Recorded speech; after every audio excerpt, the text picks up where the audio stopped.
What if the peace you seek has always been within you? This is not a teaching, this is a remembering. Welcome to the mystic within. Awakening higher consciousness. A spoken journey into silence, presence, and the eternal truth that you are already home. This audiobook, inspired by the deep spiritual wisdom of Dr. Baffour Jan, written and published by Audible Aria. Chapter 1. The Call Beyond the Physical. Let us begin not with definitions, but with the presence itself. Before the words, before the thoughts, before the seeking, there is something quiet within us, a pulse of being that has never left. That is where the mystic begins. We are not talking about religion or dogma or belief systems. We are not talking about external rituals or dressing the part. We are talking about the inner motion, the subtle shift that happens when a soul begins to remember its true nature. When a person starts moving beyond the physical, the first stirrings come not from the body, but from within the realm of the mind. And beyond the mind, something even more refined calls to us. This is the beginning of the mystic journey. Often we confuse spirituality with intellectualism. When we say words like God, soul, or spirit, the intellect wants to grab them, to box them, to give definitions. But the intellect, as fine as it may be, cannot comprehend that which it cannot experience. A mystic, then, is not someone who knows by reading or hearing. A mystic is someone who has experienced, tasted, the frequencies that lie beyond physicality and even beyond thought. They have moved inward and upward into a domain where stillness speaks, where silence teaches, and where the self dissolves. To understand this journey, imagine 3 layers of our being: the body, the outer garment, the mind, the intermediary, bridging the seen and the unseen, and then the spirit, that which is not touched by form, not shaped by circumstance. The mystic begins by withdrawing awareness from the outer layer and drawing it closer to the inner source. But here is the subtlety. Part of the mind is rooted in the body. It is concerned with survival, sensation, desire. We call this the objective mind.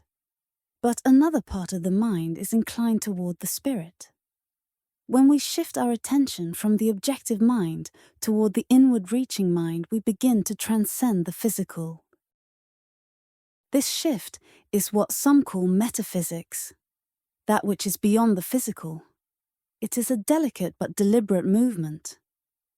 Metaphysics is not the end, it is the doorway. In this state, one begins to experience energy in subtler forms.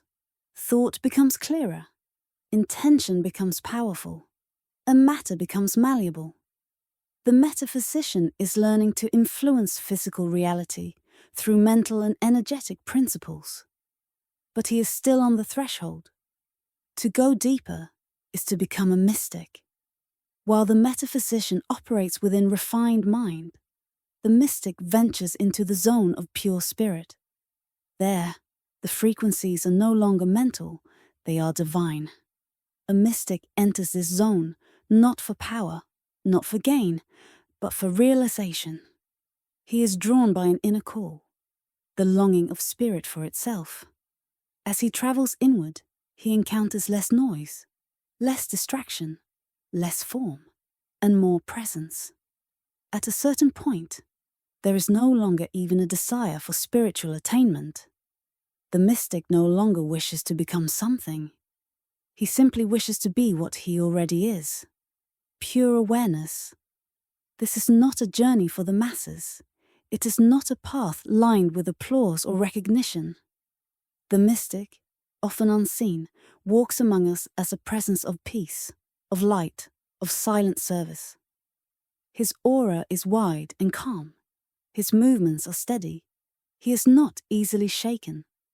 Whether the world around him trembles with joy or sorrow, the mystic remains centered. His heart beats with compassion, but not with emotional turbulence. He is beyond the roller coaster of reactions. He knows that what is seen will pass, and what is true cannot be touched. A mystic does not chase after wealth or fame or bodily pleasure. These things have lost their pull. The desires that once governed him dissolve like mist under sunlight, not by suppression, but by transcendence. For what use is lust or greed when one has tasted the bliss of spirit? The mystic relates to others not through personal desire, but through service. Compassion becomes his compass. He uses the body, yes, but only as an instrument of the soul. When he acts, it is deliberate and precise, not reactive or driven by ego.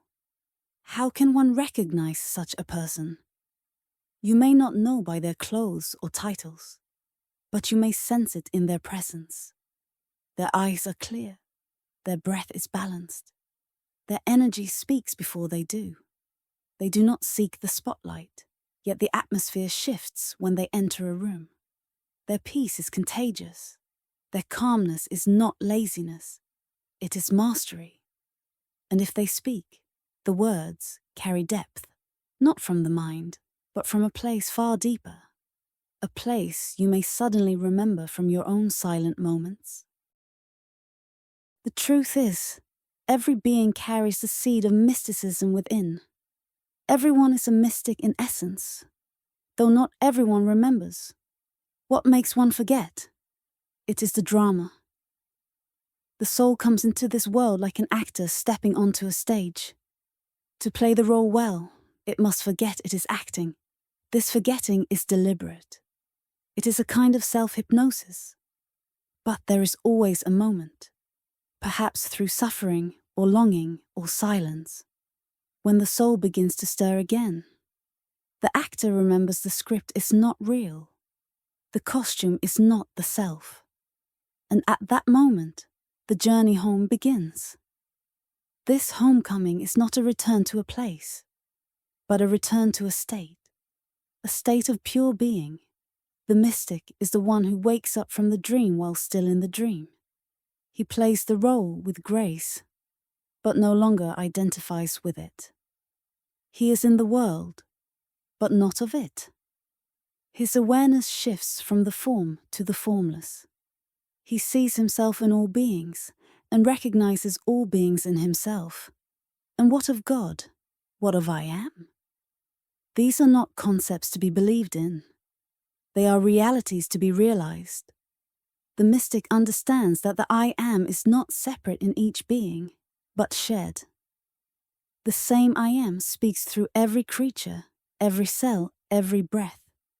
This is why, when Krishna or Christ says, I come when the world is troubled, they speak not from the limited self, but from the one presence. It is the same I am in all. That I am speaks through the mystic, not as a separate being, but as the essence of all being. This realization is not pride. It is a humility of the highest order. The mystic no longer claims anything as his own, for he knows there is no his. There is only the one light, expressing through many forms. He does not compete, compare, or conquer. He serves. He uplifts. He remains still when others tremble. He remains joyful when others despair. Not because he is numb, but because he sees beyond appearances.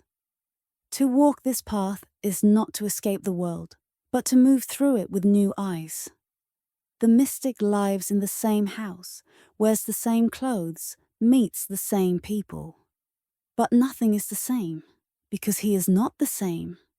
The shift has occurred. The frequency has changed. And once it changes, the old no longer fits. The world remains, but the dream has ended. So let this be the beginning. Let this chapter plant the seed of remembrance. You are not merely a body, or a mind, or a name.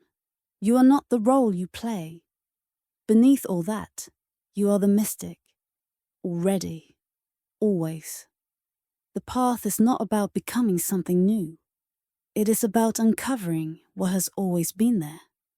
When the noise settles and the stillness speaks, you will know.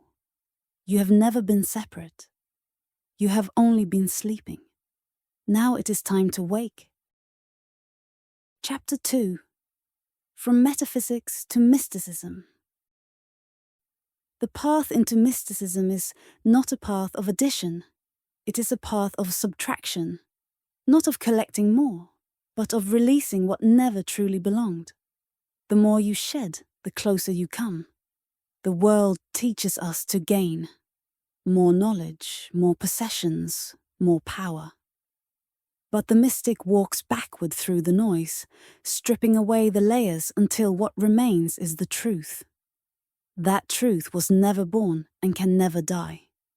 It is not a belief to be defended. It is a state to be remembered. To understand the mystic, we must also understand the distinction between the metaphysician and the mystic. The metaphysician is still climbing, still refining his tools, still learning the laws that govern energy, thought, and manifestation. He has stepped beyond the physical, yes, but he is not yet home. The metaphysician often begins with the idea that mind is more powerful than matter.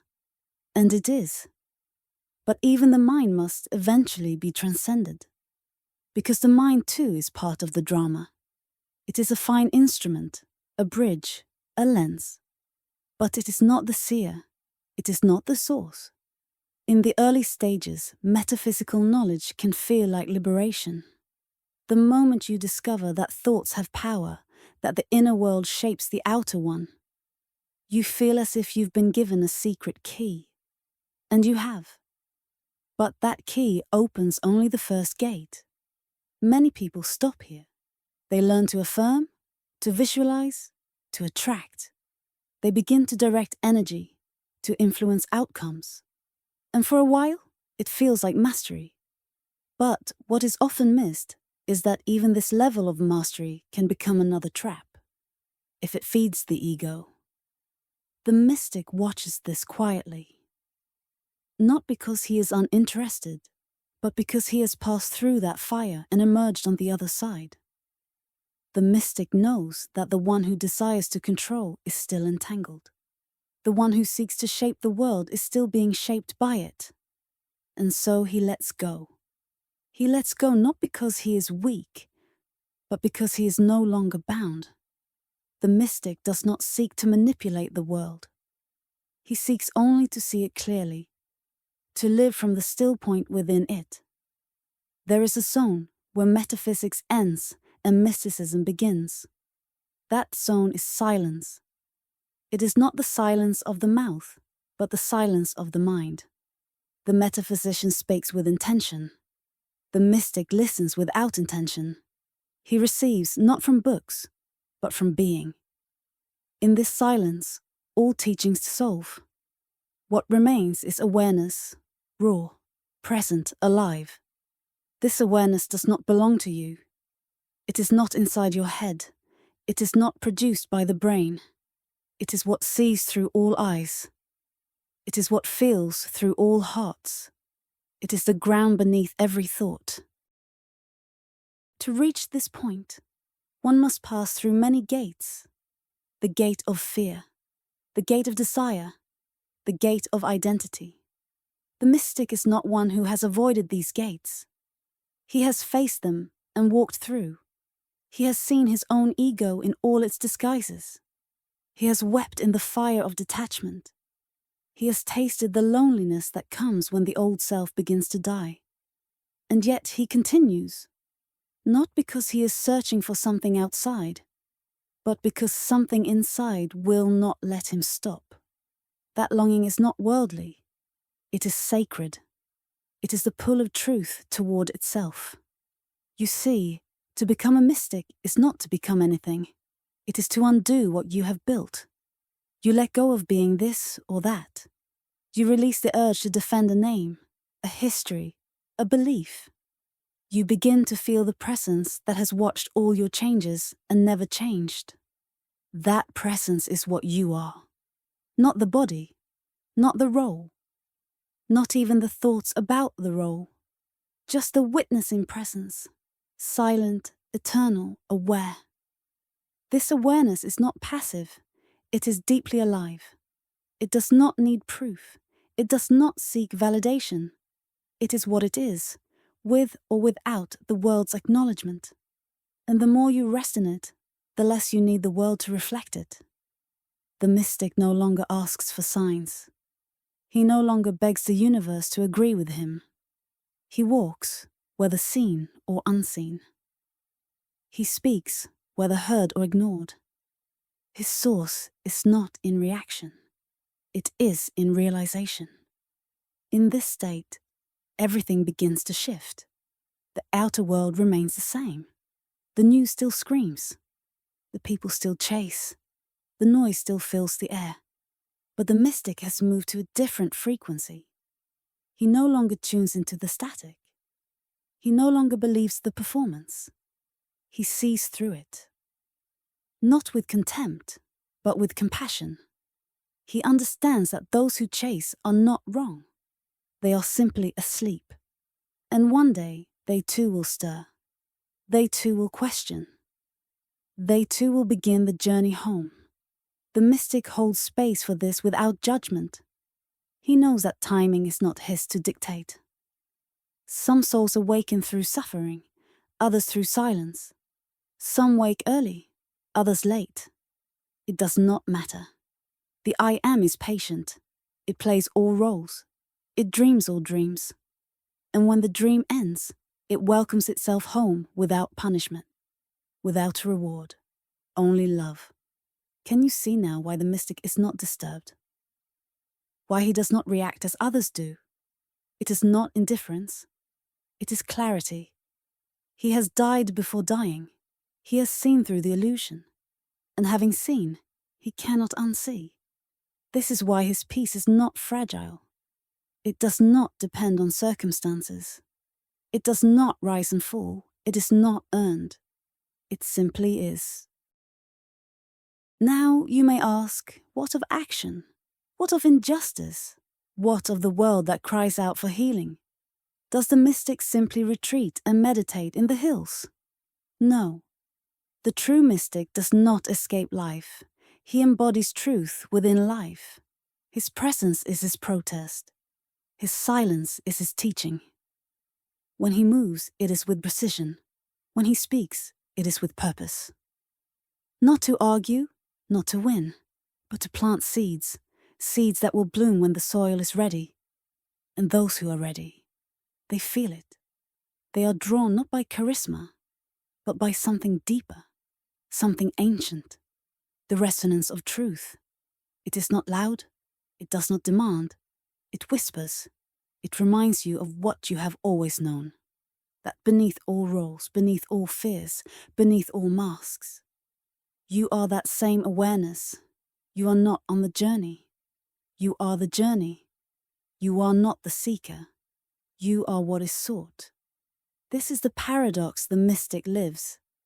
He walks with the body, but he knows he is not the body. He uses the mind, but he knows he is not the mind. He plays the role, but he does not believe the script. And so he is free. Not because the world has changed, but because he has changed his relationship to it. He sees through the veil, and in seeing through it, he becomes a light for others. That is the sacred task. Not to convince, not to convert, but to be. To radiate truth without explanation. To live so deeply in presence that others begin to remember their own. This is the real service of the mystic. Not in the sermons, not in the temples, but in the silence between breaths, in the gaze that holds no agenda, in the life that reflects the truth without needing to speak it. So let this chapter be a call, not to become more, but to remember more, not to add, but to subtract, not to escape, but to embody. You are not far from the mystic path. You are already on it. Every moment of stillness, every question that stirs you, every breath that returns you to yourself. These are the steps. Walk them not with effort, but with trust. The path knows the way. It is you who must let go of where you think it leads. Chapter 3. The unfolding of the inner path. There comes a moment, often quiet and unannounced, when something inside a person asks a deeper question. Not the usual questions of survival or comfort, not questions that seek answers in the world. It is a question that rises from beyond the mind, a whisper that asks, "Who am I really?" When that question arises and will not be silenced by ordinary answers, the journey of the mystic truly begins. The path of the mystic is not a new one. It is the oldest path, walked in silence long before names were given to religions or traditions. It is the path of those who turned inward when the world outside offered only echoes.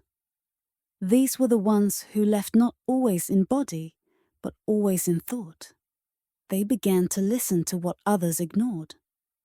Not to voices in the air, but to the voice in the stillness. That stillness became their teacher, their mirror, and eventually, their home. Becoming a mystic is not like becoming a professional or a scholar. It is not marked by degrees or recognition. It is not something that can be proved to others. In fact, the more the ego wants to be seen as a mystic, the further one moves from it. A true mystic does not seek to convince. He simply becomes. He becomes more present, more open, more empty of noise and full of awareness. In this becoming, the mystic dissolves the very identity that once sought answers. The world teaches us to build a self, to become someone with a title, with a past, with a story. The mystic unbuilds. He watches all these constructions fall away, not out of despair, but out of clarity. He realizes that what he truly is cannot be defined by his name or his history. It cannot be touched by praise or insult. It does not rise or fall with success or failure. It is the witness of all those things. And that witness he sees is not his alone. It is universal, shared, divine. This realization changes everything. It changes how the mystic sees others. He no longer sees enemies or strangers. He sees forms of the same awareness, all playing different roles in the same dream. This does not mean he condones all actions or ignores suffering. It means he responds without judgment. He sees pain not as punishment, but as the resistance of awakening. He knows that every soul, no matter how lost it seems, is on a return journey. Some will fight, some will fall, some will rise. But all are being drawn by the same source, whether they know it or not. Because of this, the mystic becomes a servant of awakening. Not a preacher, not a savior, but a space holder. He becomes a mirror for others to see themselves more clearly. He does this not by correcting or commanding, but by embodying truth so fully that it becomes impossible to ignore. His life becomes a silent invitation. Come home. Come back to what you truly are. To walk this path is not to walk without challenges. In fact, the mystic faces some of the most subtle and personal trials. There is the temptation of spiritual pride, to believe that one has arrived. There is the loneliness of being misunderstood or even rejected. There is the dissolving of old attachments that once defined the self. And yet, the mystic continues. Not because it is easy, but because the alternative is no longer possible. Once you have seen the truth, you cannot pretend you have not. There is a moment of no return. A moment when the soul crosses the threshold and the world loses its grip. Not because the world has changed, but because the soul has. That moment is both terrifying and liberating. You are no longer who you thought you were. You do not yet fully know who you truly are. You are suspended between identities, between realities, and in that space, you begin to feel the presence, not as a distant light, but as your own nature. This is when the mystic stops searching and starts embodying. The seeking ends, and the being begins. There is less effort, more flow, less planning, more surrender. The mystic learns to trust the intelligence that governs the universe. He aligns himself not with personal will, but with the silent current of truth. He no longer fights the river. He becomes the river. This surrender is not weakness. It is power of a higher order. It is the power of one who has nothing to prove and nothing to protect. The mystic no longer defends opinions or beliefs. He knows that truth needs no defense. It shines on its own. He no longer attacks others for their illusions. He knows that truth reveals itself in time. He does not rush others. He simply remains, and in remaining, he becomes a refuge. Others may not know why they feel at peace in his presence, but they do. They sense something stable, something vast, something kind. It is not personality. It is presence. It is not charisma. It is consciousness. The mystic has become less of a person and more of a portal, a doorway to something greater than the self. Some will reject him. Some will idolize him. But the mystic cares for neither. Praise and criticism pass through him like wind through an open door. He does not close himself in reaction. He remains open. And in that openness, others are changed. Not by force, but by resonance. This is why mystics are often hidden.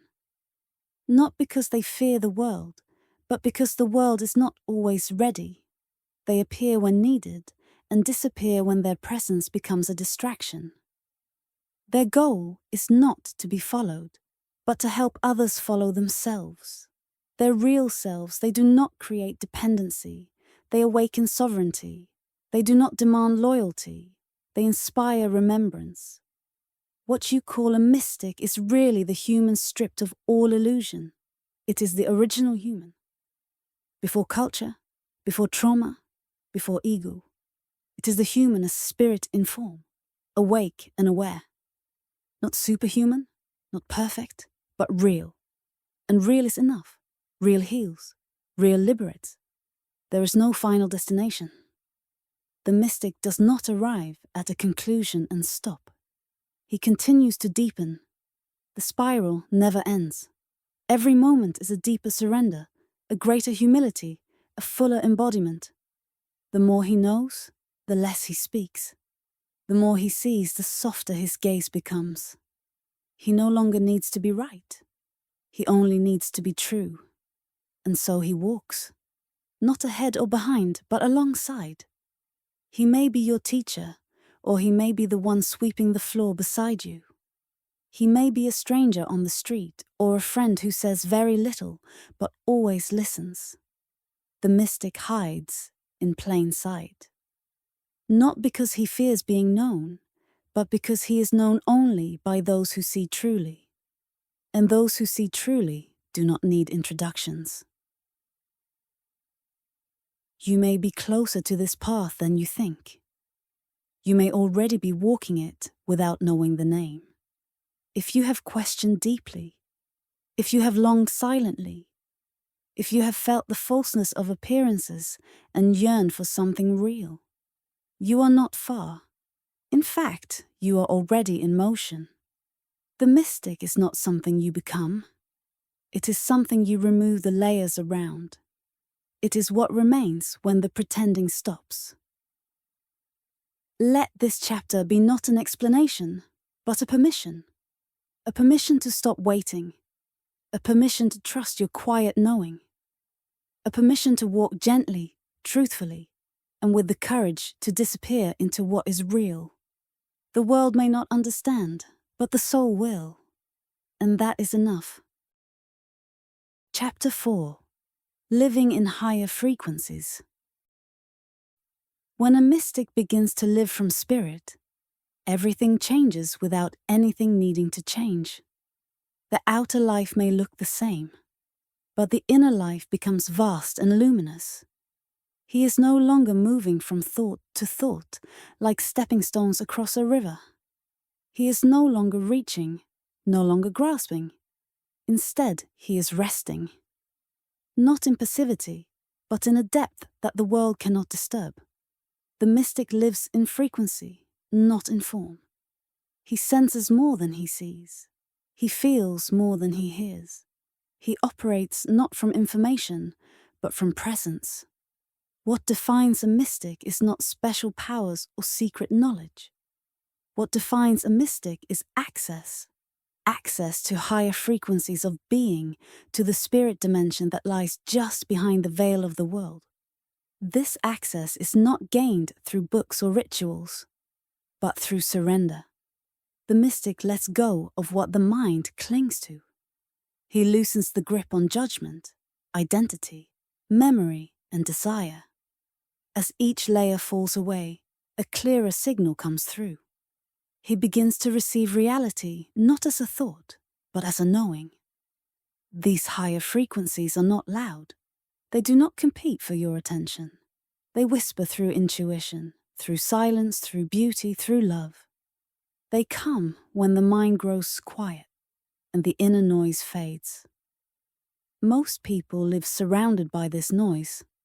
Thoughts that repeat, worries that echo, identities that shout for validation. The mystic learns to turn the volume down. He learns to observe without absorbing. He becomes empty so that something greater can enter. In that emptiness, he finds fullness. The metaphysician may still operate within the mind, commanding energy, directing thought. The mystic does not command. He aligns. He does not push. He listens. He no longer uses willpower to shape reality. He becomes a vessel for a higher intelligence to move through him. In this way, the mystic does not feel powerful, but permeable. He is soft, yielding, but anchored in truth. Nothing can move him because he no longer stands on the ego. He stands on the unshakable ground of spirit. Spirit is not a place you go. It is what you are. But to realize that, you must peel away everything you are not. The mystic sees through the illusions one by one. He sees that the body is not the self. The emotions are not the self. The thoughts are not the self. Even the personality is not the self. He watches all these masks fall away. At first it feels like dying. But then, in the stillness that remains, he finds something untouched. The witness, the awareness, the presence behind all roles. That is spirit. To enter that zone is to enter the realm of mysticism. Here, everything slows down. The mystic is not rushed. He moves with deliberate grace. He is not swept into drama or pulled by urgency. He knows that everything happens in its time. He watches the cycles without interfering. He trusts the intelligence that orchestrates all things. This trust is not blind faith. It is born of direct experience. The mystic has seen the perfection behind the chaos. He knows that what looks like disorder is often a realignment in disguise. From this frequency, the mystic becomes a stabilizing force in a world of storms. Others may panic, but he remains calm. Not because he is detached or cold, but because he is connected to a deeper truth. He knows that the surface of life may tremble, but the ocean beneath remains still. He lives from that depth. He breathes from that stillness. His presence calms without effort. His silence speaks without words. This is not magic, it is maturity, spiritual maturity. It is what happens when the soul ripens through lifetimes of seeking and begins to remember. Not all at once, but piece by piece, like sunlight rising through a forest. The mystic does not rush this process. He allows the unfolding. He trusts the undoing. He no longer fears what falls away. He understands that losing the false is not loss. It is liberation. In this liberation, the mystic becomes light. Not light as in brightness, but light as in weightlessness. He no longer carries what he used to. He no longer drags stories behind him or pushes plans ahead of him. He walks freely, speaks gently, and listens deeply. He is no longer trying to be understood. He is understanding. He is no longer needing to be loved. He is love. And from this state, everything he does becomes an extension of spirit. Even his presence in a room can shift the energy. Not because he intends to, but because alignment radiates. You can feel it. The nervous system relaxes. The air becomes still. The mind grows quiet. People find themselves pausing before they speak. It is not because the mystic demands attention. It is because he embodies attention. He is fully here, fully now. In his presence, others remember how to be here too. This is how the mystic serves, not by trying to save, but by being so deeply in truth that truth reveals itself to others through him. He does not need to correct. He does not need to convince. His life is the message. His stillness is the teaching. He may use words or he may not. Either way, something deeper is always being transmitted. A frequency that reminds others of home, that home is not a place. It is the awareness you have been seeking everywhere but within. The mystic points you inward. He points by walking the path himself. His footsteps become silent markers on your own journey. You may not understand him with the mind, but you will recognize him with the heart. He feels like truth. He feels like peace. He feels like something you once knew and forgot. Being around him, you start to remember. You start to soften. You start to return. This return is the great awakening. Not to something new, but to something ancient. The mystic does not introduce you to something foreign. He reminds you of what you already are. He does not bring light to you. He uncovers the light already burning in your being. That is why his work is invisible. It happens in silence, in presence, in being. And often, long after he is gone, his echo remains. Something in you has shifted. Something in you has opened. That is the gift. Do not imagine the mystic as distant or unrelatable. He is more human than most. He feels deeply, but he is not enslaved by feeling. He cares deeply, but he is not consumed by care. He loves without needing. He serves without seeking reward. He laughs, he cries, he breathes, just like you. But he does all of this from a place of clarity. His life is simple because he no longer fights what is. He has stopped resisting life, and in that surrender, he has found strength. This strength is not loud. It does not announce itself, but it is unbreakable. The mystic is like a tree rooted in stillness. Storms may come, but he remains. He does not close. He bends. He does not attack. He allows. And through that allowance, he transforms. Not because he tries to change the world, but because he refuses to be changed by it. That is the power of alignment. The mystic does not overpower darkness. He radiates light, and light does not argue with darkness, it just shines.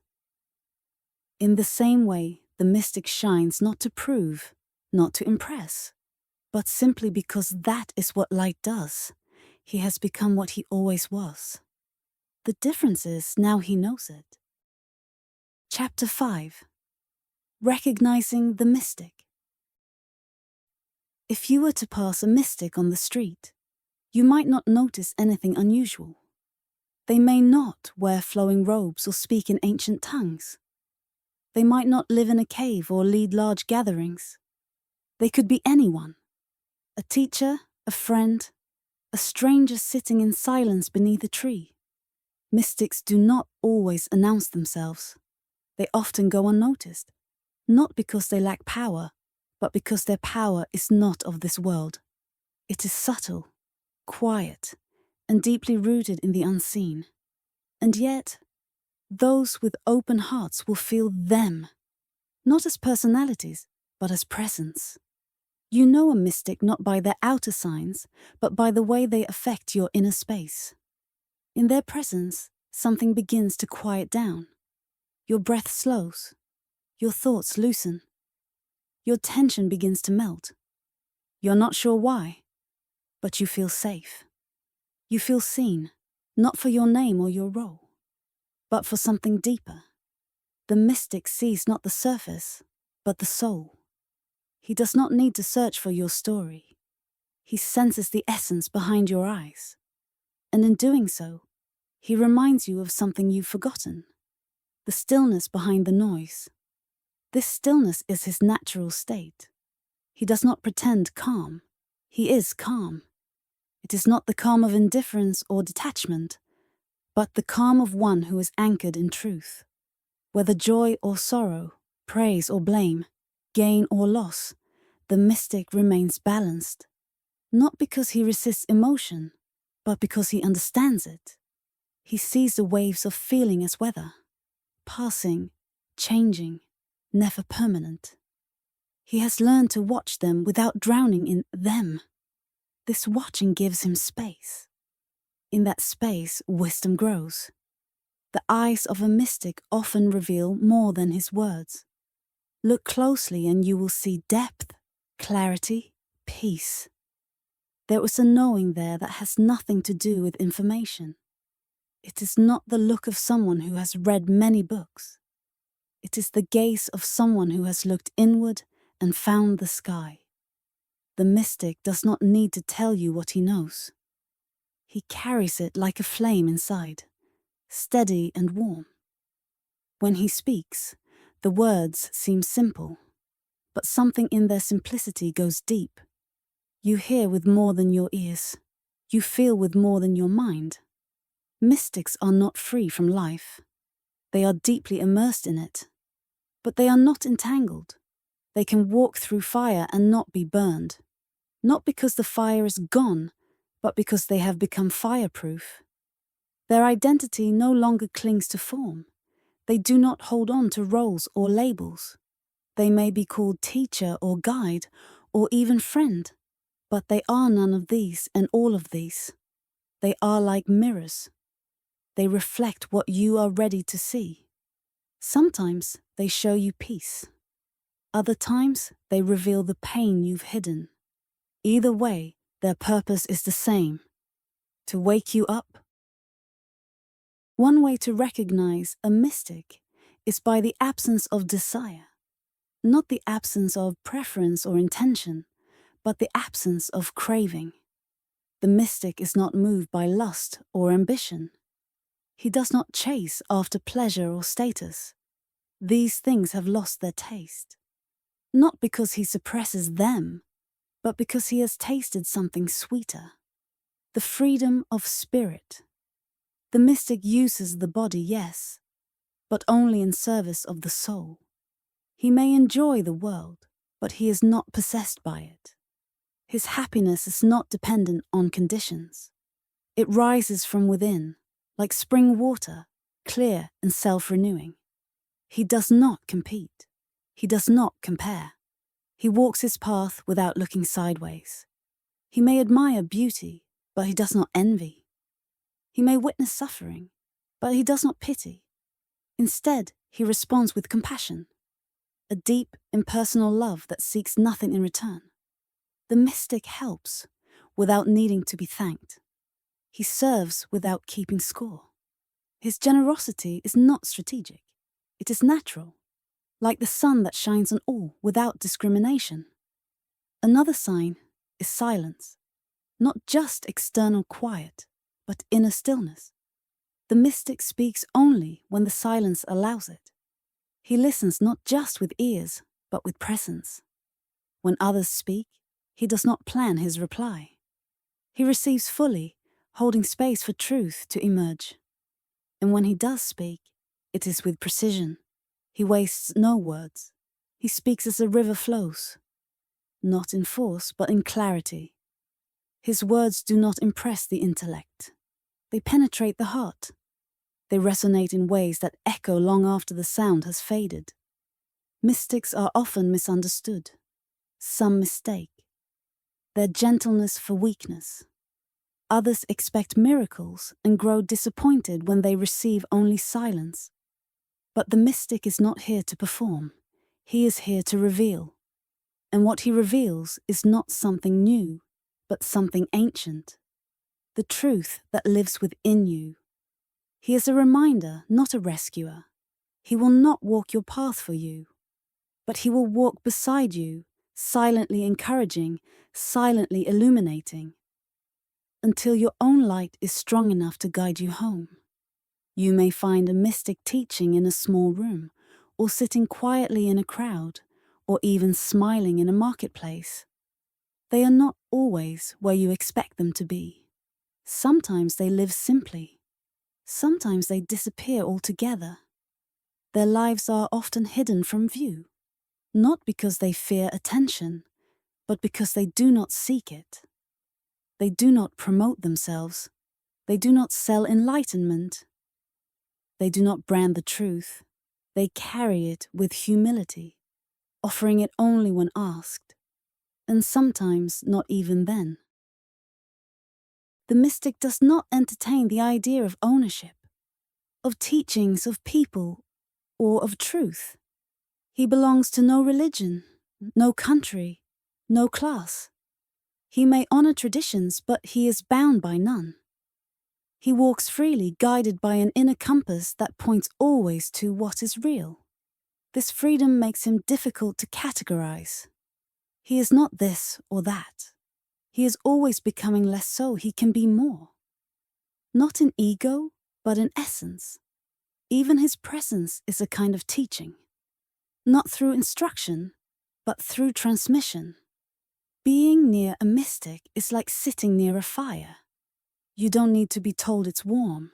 You feel it. The mystic's energy speaks a language beyond words. It reminds your cells, your breath, your being that there is more.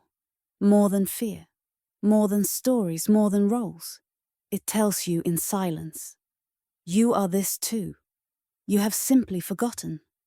Recognizing a mystic is not about looking outward. It is about feeling inward. The real recognition happens when something in you softens. When you stop pretending. When you stop performing. When your heart sighs with relief, as if it has found what it wasn't sure it was looking for. In that moment, the mystic is not a person in front of you. The mystic is the presence awakening inside of you. That is the recognition. That is the remembering. That is the return. So if you wonder whether you have met a mystic, ask yourself, did you feel more like yourself in their presence? Did the noise inside you grow quiet, even for a moment? Did your heart remember its own rhythm? If so, you were not just meeting a mystic. You were meeting the mystic within yourself, reflected in another. And that is the real miracle. Not that such beings exist, but that you are one too. Chapter 6. The Drama and the Dreamer. You are already a mystic. This truth may sound strange at first, even impossible. How can that be, you ask, when you feel so far from peace? When you struggle with desire, fear, and confusion? But look more closely. Not with your eyes, but with your inner awareness. Beneath every thought, beneath every emotion, beneath every identity you've ever carried, there is something constant. That constancy is your original self, unshaken, unchanging, eternal. That is the mystic. The only reason you do not recognize yourself as such is because of the roles you've chosen to play. Life, as it appears here, is a drama, a play in which we forget who we are in order to fully experience being human. This forgetting is not a mistake. It is part of the design. The soul, in its wisdom, enters this world like an actor stepping into a story. It wears the costume of the body, the personality, the culture. It learns to speak its lines, respond to cues, play its part. And to do so convincingly, it forgets that it is only playing. This forgetting is deep. It is not just mental, it is vibrational. The spirit voluntarily descends into lower frequencies to experience separation, time, limitation. It agrees to the terms of the dream in order to evolve through it. And yet, the mystic within never truly disappears. It is only covered, wrapped in layers of memory, belief, conditioning. But like the sky behind the clouds, it remains unchanged. It waits for the moment when the soul is ready to remember. Every human being is carrying this mystic potential. It is not reserved for saints or sages. It is the birthright of all. But to reclaim it, one must first become tired of forgetting, tired of the illusions, tired of the suffering, tired of the chase. Only then does the longing begin. A longing not for more of the world, but for something beyond it. This longing is the first awakening. It cannot be forced. It arrives on its own, like the dawn after a long night of dreams. When the soul begins to stir, the awakening begins gently. Old habits start to feel empty. Old desires lose their taste. The questions deepen. The noise becomes unbearable. And somewhere in the midst of all this, you realize that the world you've built around you cannot hold the truth you're now seeking. This is the beginning of return. The mystic within begins to rise. You may resist it at first. The pull to awaken can feel like a loss. You are being asked to let go of what once defined you. The roles you've played, the opinions you've defended, the achievements you've counted, all begin to fall away. And with them goes your sense of self. But this is not the death of who you are. It is the death of who you are not. And as the false dissolves, the real is revealed. It is not dramatic. It is not loud. It is not what the mind expects. Awakening is often simple. A moment of deep silence, a glance at the sky that suddenly feels infinite, a breath that feels like coming home. In these moments, the mystic presence within you is felt, not as something new, but as something finally uncovered. You realize you have always been here, watching, waiting, loving. From this point forward, the journey is no longer about becoming.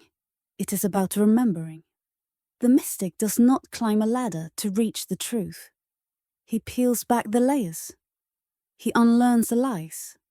He lets go of the masks. Each step forward is a step inward. And with every step, more light pours in.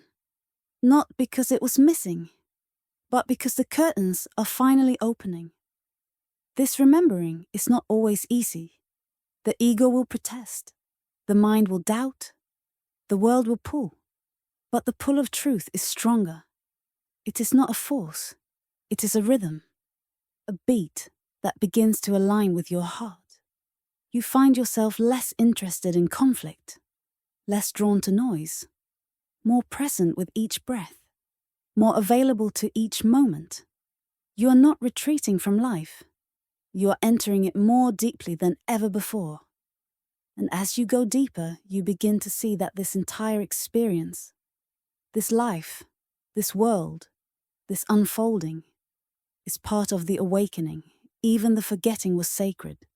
Even the suffering had purpose. It shaped your longing. It refined your seeking. It brought you to the edge of silence. And now, in this silence, you begin to hear again. Not with ears, but with being. What you hear is not instruction. It is not a voice telling you what to do. It is presence. A deep inner yes. A knowing that has no explanation. This is the mystic frequency. It is subtle, but unmistakable. It does not compete with the mind. It waits. It invites. And the more you turn toward it, the more it reveals. Not as information, but as transformation. The mystic is not someone special. The mystic is simply someone who has stopped pretending, who has dropped the need to be anything other than what they are. There is no superiority in this, only humility. The mystic has seen the futility of striving and has surrendered to the simplicity of being. In this surrender he finds power, not the power to control, but the power to accept, to love, to remain still in the face of storms. You have felt this mystic presence before, in moments of awe, in moments of stillness, when your mind fell silent and something vast opened inside you, when you held a child, or watched a sunset, or sat alone and felt strangely full. Those moments were not accidents.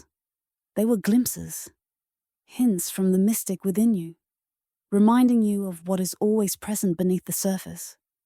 And now the time comes to stop glimpsing and start dwelling, not just to visit that space, but to live from it. Not just to touch truth, but to become it. This is the calling of our time. To remember not just individually, but collectively. To rise out of the trance of separation and recognize each other as reflections of the same light. Each person you meet is playing their role, just as you are. And behind every role, the same awareness watches, waits, loves. This changes everything. Your enemies become teachers. Your struggles become awakenings. Your life becomes sacred. Not because it is perfect, but because it is real. The mystic does not seek a better world. He seeks a clearer vision. And in seeing clearly, he transforms the world without trying. He becomes a presence of peace in a field of chaos. He becomes a sanctuary, not because he isolates, but because he radiates. You are not far from this. You are this. You always have been. All that is needed is the willingness to stop playing the part that covers the truth. To step off the stage, even for a moment, and remember the one who entered the theater. That one has never been lost. That one has only been quiet, waiting for you to return, to sit down, to breathe, and to remember. You are the mystic. You are the light. You are the presence.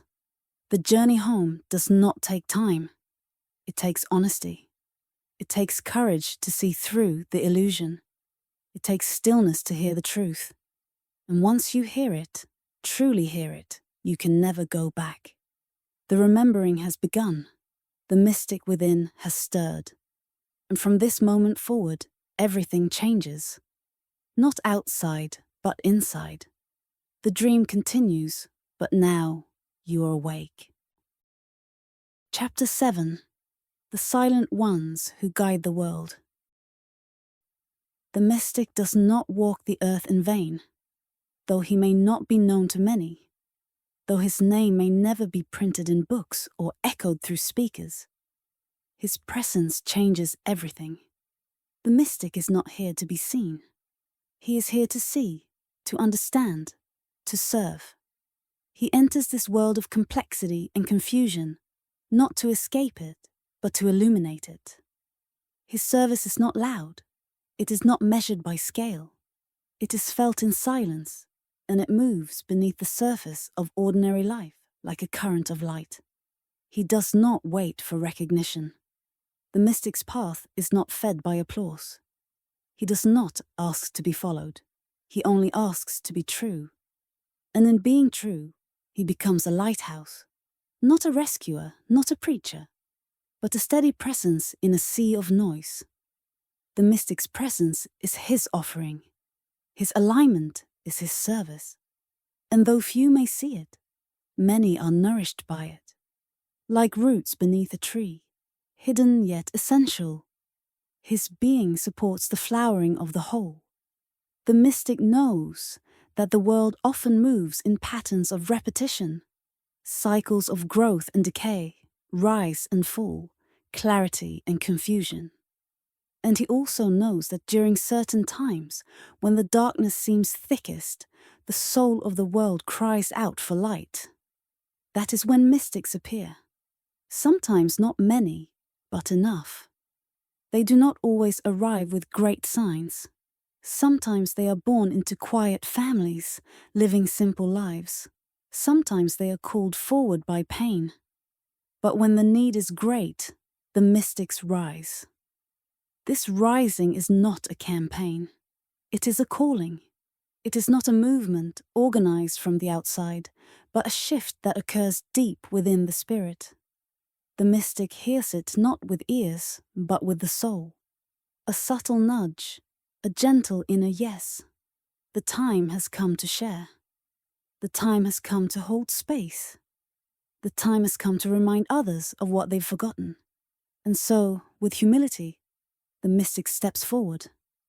Not above, not below, but alongside. He does not impose. He invites. He does not argue. He reflects. He does not lecture. He listens. And in his listening, others begin to hear themselves more clearly.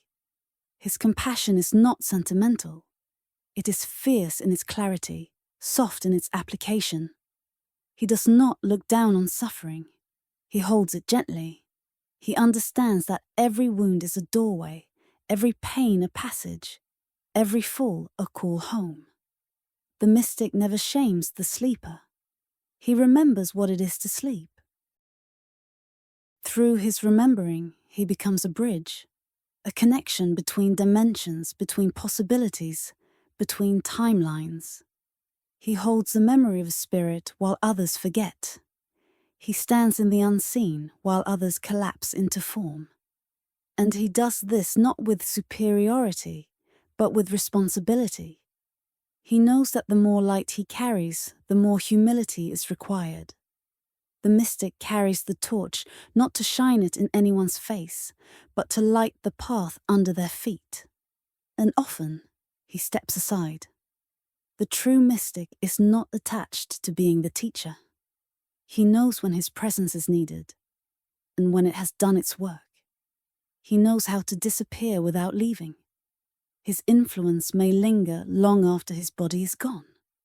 His vibration remains, woven into the fabric of hearts he's touched. Like a seed buried deep in the soil, his words may sprout in someone's life years after they were spoken. That is the mystic's timing. Patient, invisible, eternal. You may not see how they move, but you will feel it. The course of history has been altered by mystics no one has ever named. While empires fell and wars raged, there were those sitting in stillness, holding space for another timeline to emerge. While cities burned, they whispered peace into the collective dream. They may not have held swords or led armies, but their presence was power. Power that does not destroy but heals. Power that does not control but awakens. This kind of power confuses the world. It cannot be quantified, cannot be turned into a commodity. And so, it is often overlooked. But those who sense energy, those who live close to the ground of being know. They feel the shifts. They feel the guidance. They feel the protection that surrounds them in times of despair. And they may never know where it comes from. But somewhere, a mystic is holding that space. This is the mystic's way. To walk quietly, to act without seeking reward, to give without depletion. He draws from an inexhaustible well, the source that lies within all things. And because he drinks from this well, he never runs dry. He can give endlessly because he is not giving from himself. He is giving through himself. He is a channel, not a container. And because he is not afraid of emptiness, he is always full. The mystic also knows when to withdraw. He does not cling to service. He does not act out of guilt or obligation.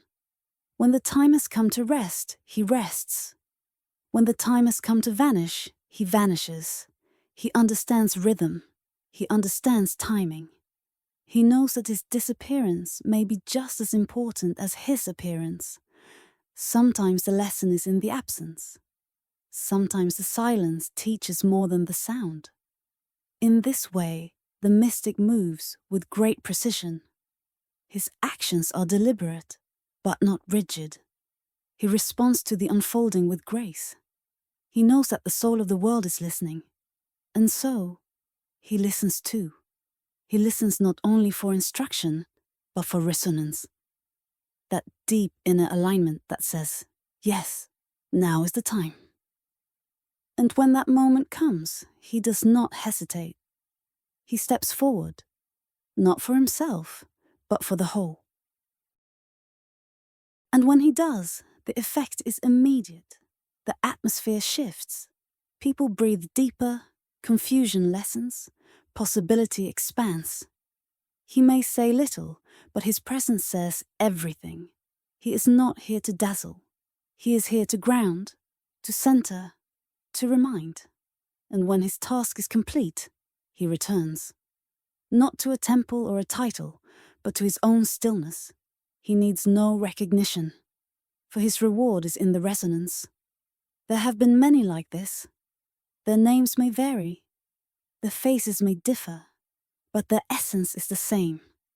Whether known as Krishna, as Christ, as Buddha, or as the anonymous stranger who helped you in a moment of despair, they are echoes of the same light. The mystic is not a personality. He is a portal, a doorway through which the one presence speaks. And that one presence is not far. It is not hidden in the heavens. It is right here, pulsing in your chest, breathing in your lungs. You have felt it. In moments of truth, in moments of silence, in moments when time seemed to stop and something eternal entered the room. That presence is not visiting. It is your source. The mystic remembers this, not as a theory, but as a living reality. And now, the remembering is being passed to you, not through argument, not through command, but through resonance, through vibration, through the quiet awakening that occurs when one heart touches another. This is how the mystic helps. He does not fix the world. He reveals its true nature. He does not replace your voice. He helps you hear your own. In the end, his gift is simple: remembrance. He reminds you of what you already are. He calls forth what you've buried. He lifts the veil, not to show you his face, but to show you your own. That is the mystic's way. Not to lead, not to follow, but to stand beside you as the dream ends and the real begins. Chapter 8. Transcending the inner noise. There is a noise that is louder than traffic, more distracting than voices, and more persistent than the chaos of the outer world. It is the noise that lives inside, the endless hum of thought, the spinning of memory and imagination, the constant narration of the mind. This is the inner noise. Most people live submerged in it, shaped by it, and unknowingly ruled by it. The mystic is the one who recognizes this noise and begins to rise above it. At first, the noise feels natural. It has always been there, a companion in the background, whispering stories, stirring feelings, casting judgments. But as you begin to awaken, you start to notice its grip. You begin to see how it distorts reality, how it colors perception, how it keeps you trapped in past and future, never fully here. You realize that peace is not blocked by the world. It is blocked by the mind that never rests. This recognition is a turning point. The mystic does not fight the noise. He does not argue with the mind. He observes. He watches. And in watching, something shifts. The mind loses its power to seduce. The noise begins to lose its hold. Not because it has stopped, but because the mystic is no longer dancing with it. He has stepped back. He has created space. And in that space, silence begins to rise. Silence is not the absence of sound. It is the presence of stillness. It is not found by shutting the ears, but by softening the mind. It is the dimension that exists beneath thought, beneath emotion, beneath the surface of identity. It is always there, waiting to be noticed. But it cannot be grasped by force. It must be allowed, it must be invited. The mystic does not create silence. He returns to it. In silence, everything begins to settle.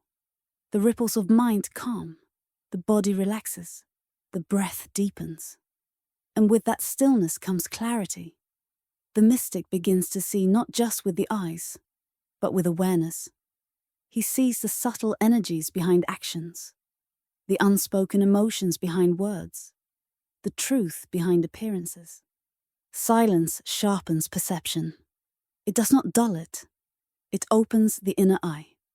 But reaching this silence is not always easy. The inner noise has many layers. Old stories replay themselves. Future worries creep in. The mind resists being quiet. It fears becoming irrelevant. And so it tries to stay busy, to stay important. The mystic notices this without judgment. He lets the mind move without following it. He lets thoughts pass without claiming them. He allows the noise to be, and in doing so, he becomes free of it.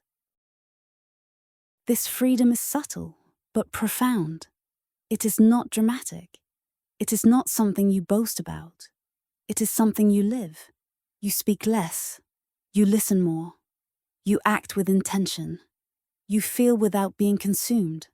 You become the watcher, not the reactor. And in becoming the watcher, you return to your original nature. Spacious, peaceful, aware. As the inner noise fades, a deeper sound begins to emerge. Not a sound made of vibration, but a resonance of truth. It is the song of the soul, the steady rhythm of spirit moving through form. It is not heard with the ears. It is felt in the heart, known in the bones. This sound is always playing, but it is drowned by the mind until you learn to be still. The mystic tunes into this sound. He does not need mantras or music to find it, though those may help at first. He finds it in the silence between breaths, in the pause between thoughts, in the vastness that opens when the need to think falls away. This sound guides him. It is his compass. It is how he knows when to act, when to rest, when to speak, and when to remain silent. Inner silence is the foundation of the mystic's life. It is not something he visits. It is something he lives from. It becomes his natural state. And from that state, everything flows. Decisions arise spontaneously. Insights come without analysis. Love pours out without effort. Compassion radiates without strategy. The mystic is no longer thinking about how to be. He is simply being. This does not mean the mind is eliminated. The mystic still uses the mind, but he is no longer used by it. The mind becomes a servant, not a master. It speaks when needed, then rests. It offers ideas without attachment. It helps navigate the world, but it does not define the mystic's reality. That reality is shaped by something much deeper, the stillness of spirit. The mystic knows that silence is not a luxury. It is a necessity. It is medicine for a world drowning in stimulation. He does not fear boredom. He embraces emptiness. He walks slowly, listens deeply, speaks intentionally. He allows silence to fill the gaps where others might rush to speak. And in those gaps, transformation occurs. Others feel seen. Others feel heard. Others remember what it means to breathe. Even his silence speaks. It carries presence. It carries energy. It heals without touch, teaches without words. People find themselves opening around the mystic, not because he gives them answers, but because he holds a space where their own answers can emerge. In his silence, others find themselves. This is the mystic's gift. But silence is not only comfort, it is also confrontation. When the outer noise fades, the inner wounds begin to speak. The repressed emotions, the unhealed memories, the buried fears, all rise to the surface. This is part of the purification. The mystic does not run from it.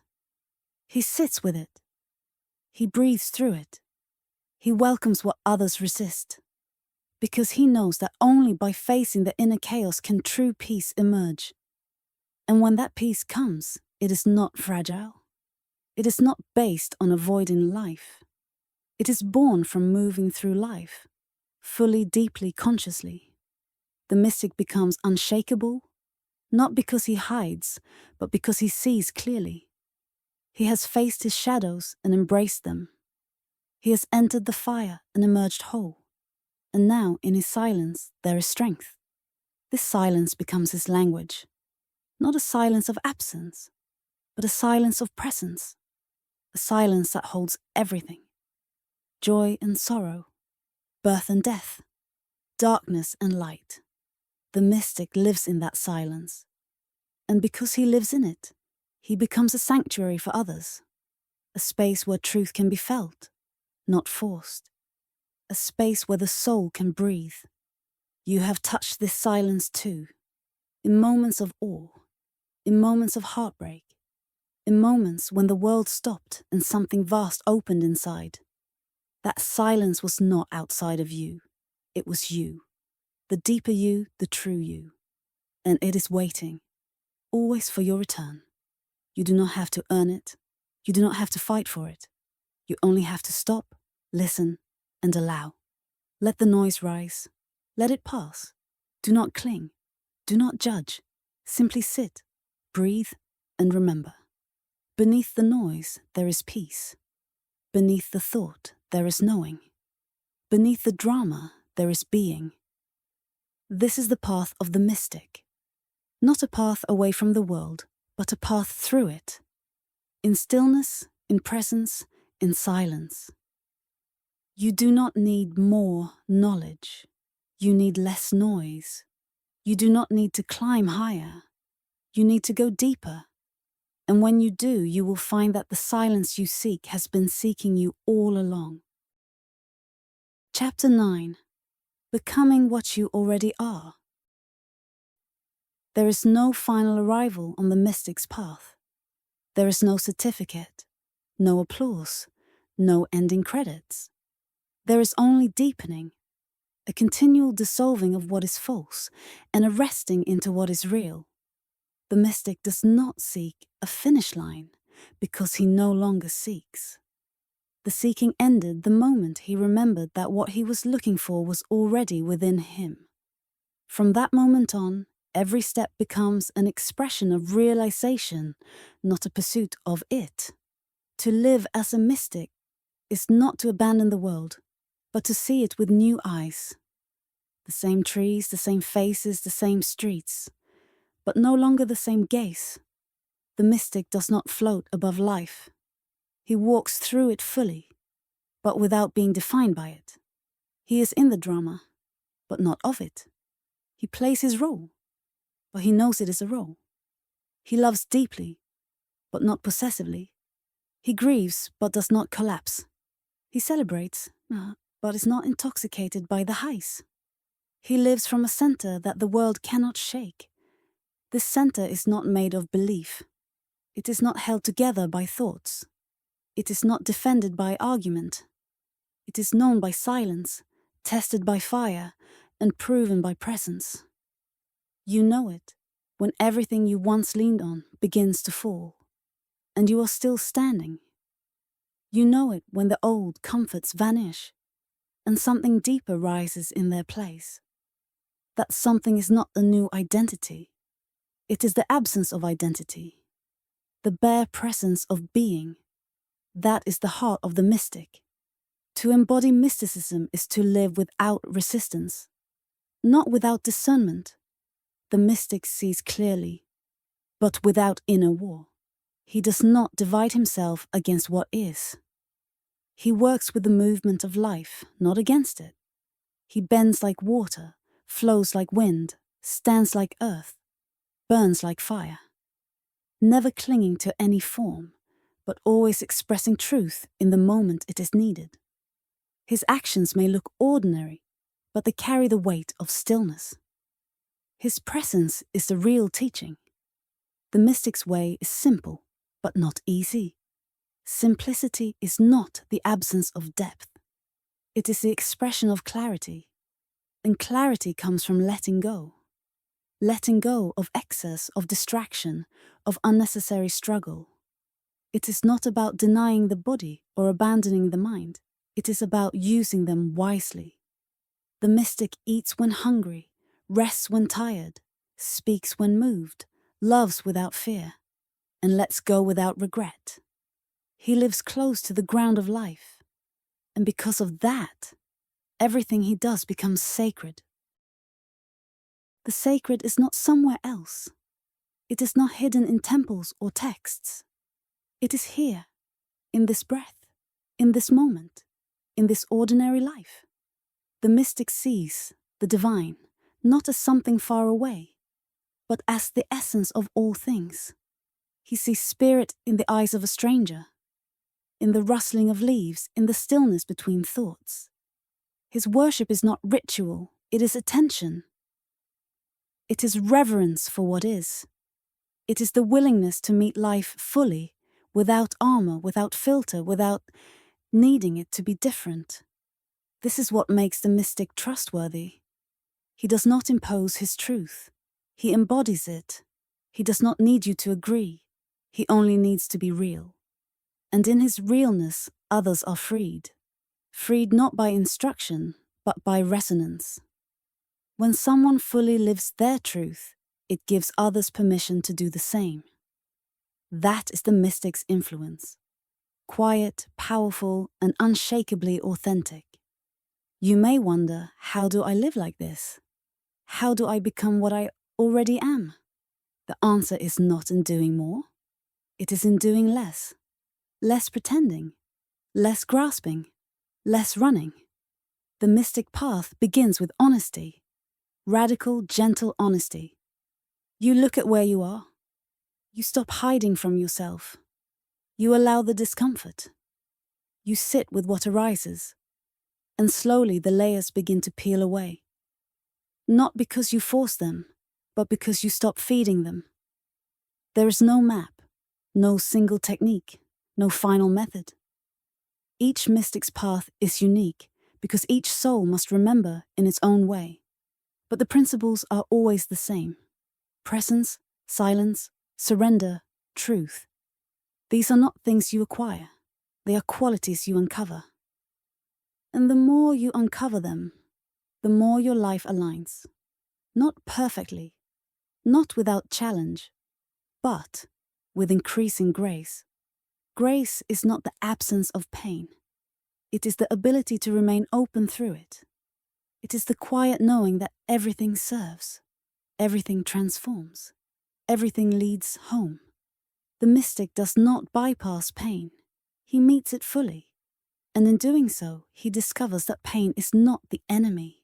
It is a messenger, a purifier, a call to deeper love.